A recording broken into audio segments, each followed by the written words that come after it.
Bom dia, meu irmão, bom dia, minha irmã, graça e paz a todos. Desde já eu quero agradecer a cada um de vocês que está assistindo esse vídeo. Que você possa ser edificado pela palavra do Senhor nesta manhã. Quero convidar você a abrir a palavra do Senhor que se encontra em Filipenses capítulo 4, versículo 8, que diz assim a palavra do Senhor.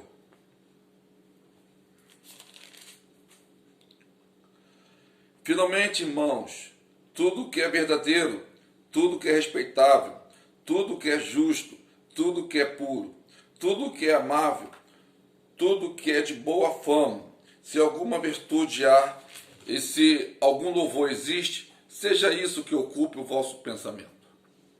Quero convidar você agora a baixar sua cabeça, fechar os seus olhos e manter a Bíblia aberta. Vamos orar? Deus, mais uma vez, Deus, nós queremos te agradecer por o Senhor ter nos sustentado, o Senhor ter nos guardado, Deus, e nos dando livramento.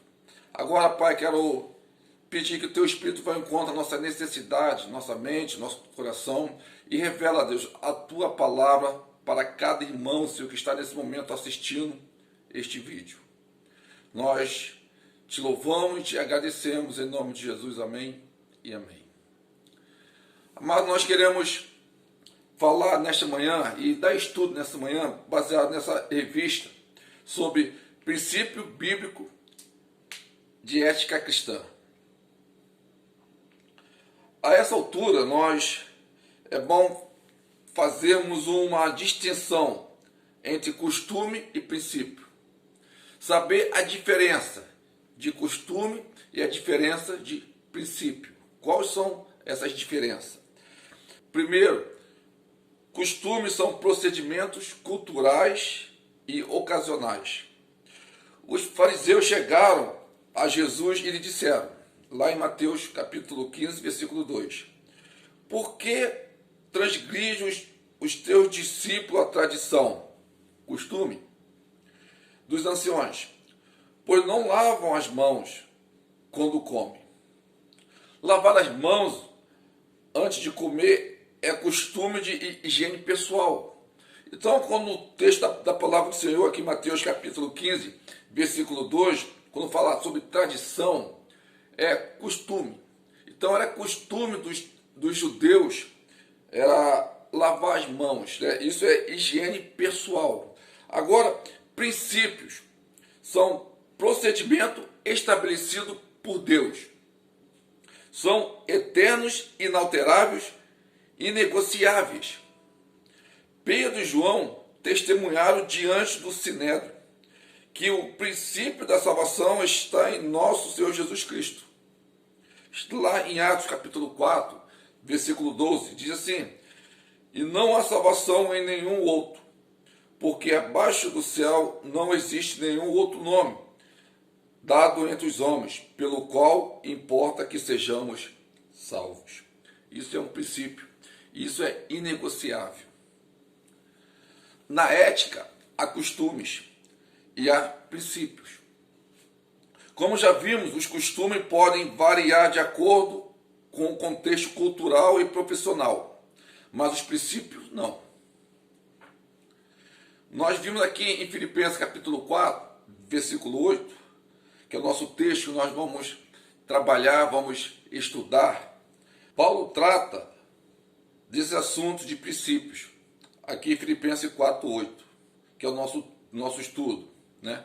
Então nós vamos ver alguns princípios, baseados nesse texto de Filipenses 4, versículo 8. O primeiro é, tudo que é verdadeiro. O primeiro princípio da ética cristã é, sem dúvida alguma, a verdade. No mundo, há muitas coisas ilusórias e enganosas. Promete o que jamais pode realizar. Paulo destaca esse princípio quando exorta os Efésios, dizendo, lá em Efésios capítulo 4, versículo 15, mas seguindo a verdade em amor, cresçamos em tudo naquele que é a cabeça, Cristo. Por falta com a verdade, Ananias e Safira receberam o castigo máximo de Deus, que que foi a morte. Isso por causa da falta da verdade. Está lá relatado, lá em Atos, capítulo 5, versículo de 1 ao versículo 11.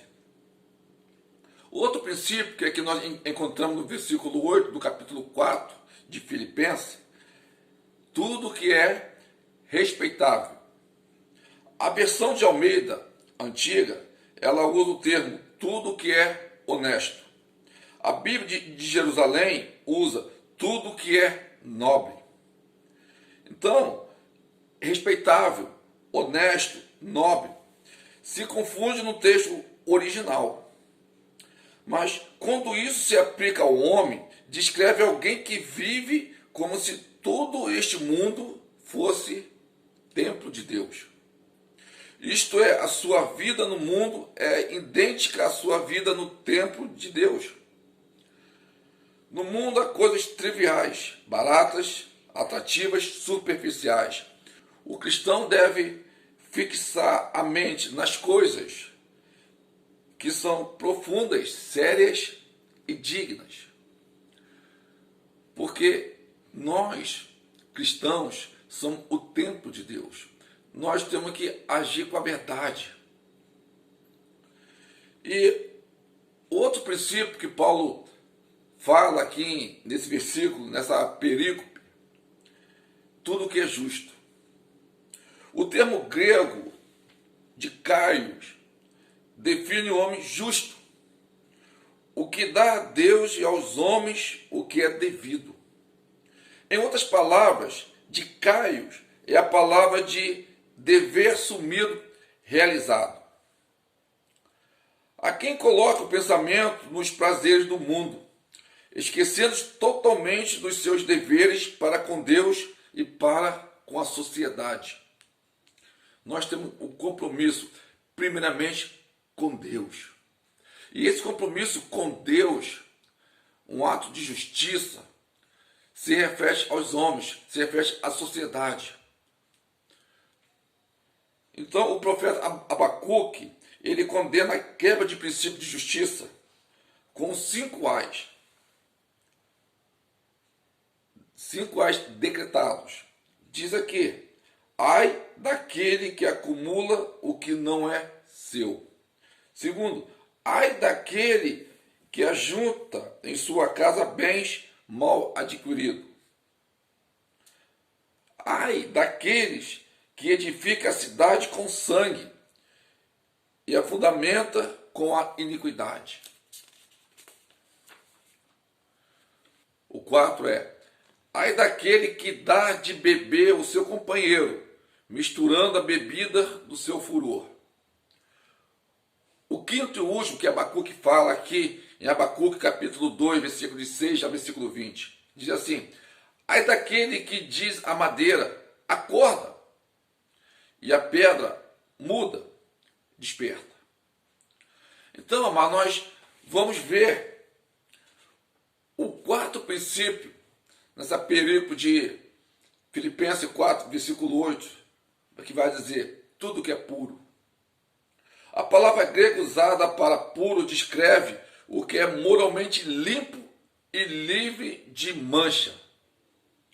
No ritual do Antigo Testamento, a palavra descreve algo purificado de tal maneira que se faz apto para ser oferecido a Deus em holocausto e para o seu serviço.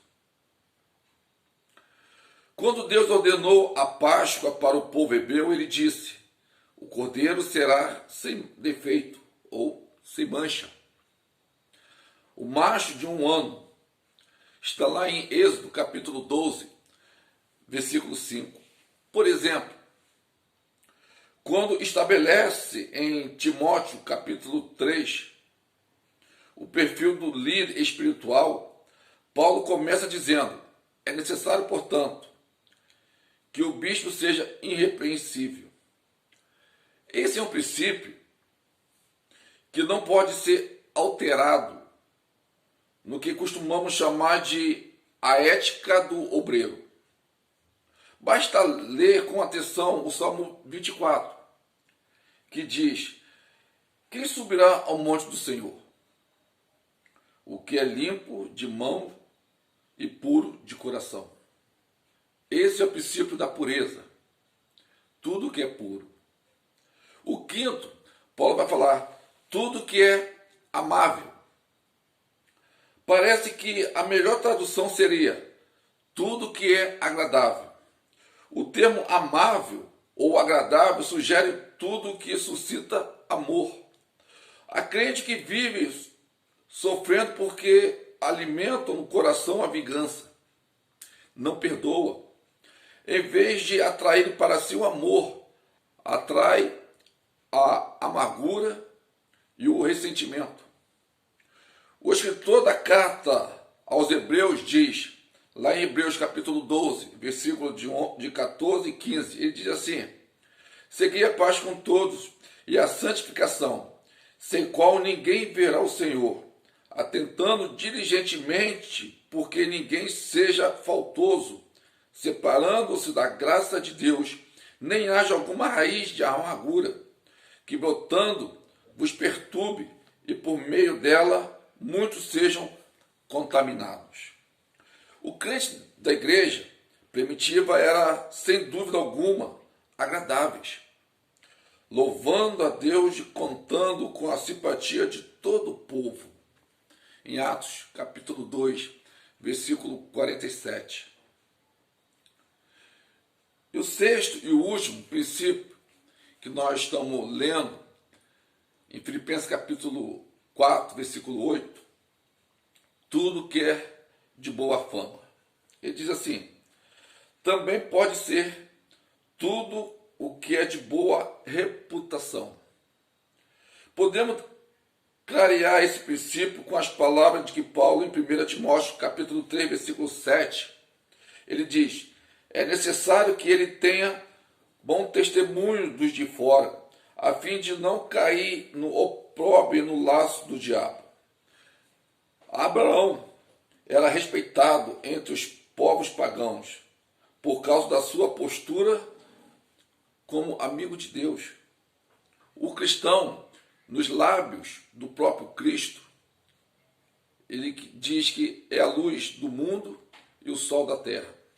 Será que a nossa fama na comunidade que vivemos, dentro e fora da igreja, é boa ou é de má fama? Será que os nossos parentes e amigos podem dizer de nós o que a sunamita diz a Eliseu, ao seu esposo? Veja que este que passa sempre por nós é santo homem de Deus. Está lá em 2 Reis, capítulo 4, versículo 9. Concluindo, examinamos até aqui os 6 princípios da ética cristã. Agora, Paulo termina em sua doutrinação destacando a excelência do comportamento cristão. Se alguma virtude, se algum louvor existe, seja isso o que ocupe o vosso pensamento. Esses princípios se integram na conta dos verdadeiros valores da vida. Se esses princípios são dignos, amados, então deve fazer parte da nossa vida. E eu quero concluir lendo a epístola de Tito, capítulo 2, versículo 12, que diz assim, educando-nos para que, relegadas a impiedade e as paixões mundanas, vivamos no presente século sensata e justa e piedosamente. Eis aí a excelência da vida cristã.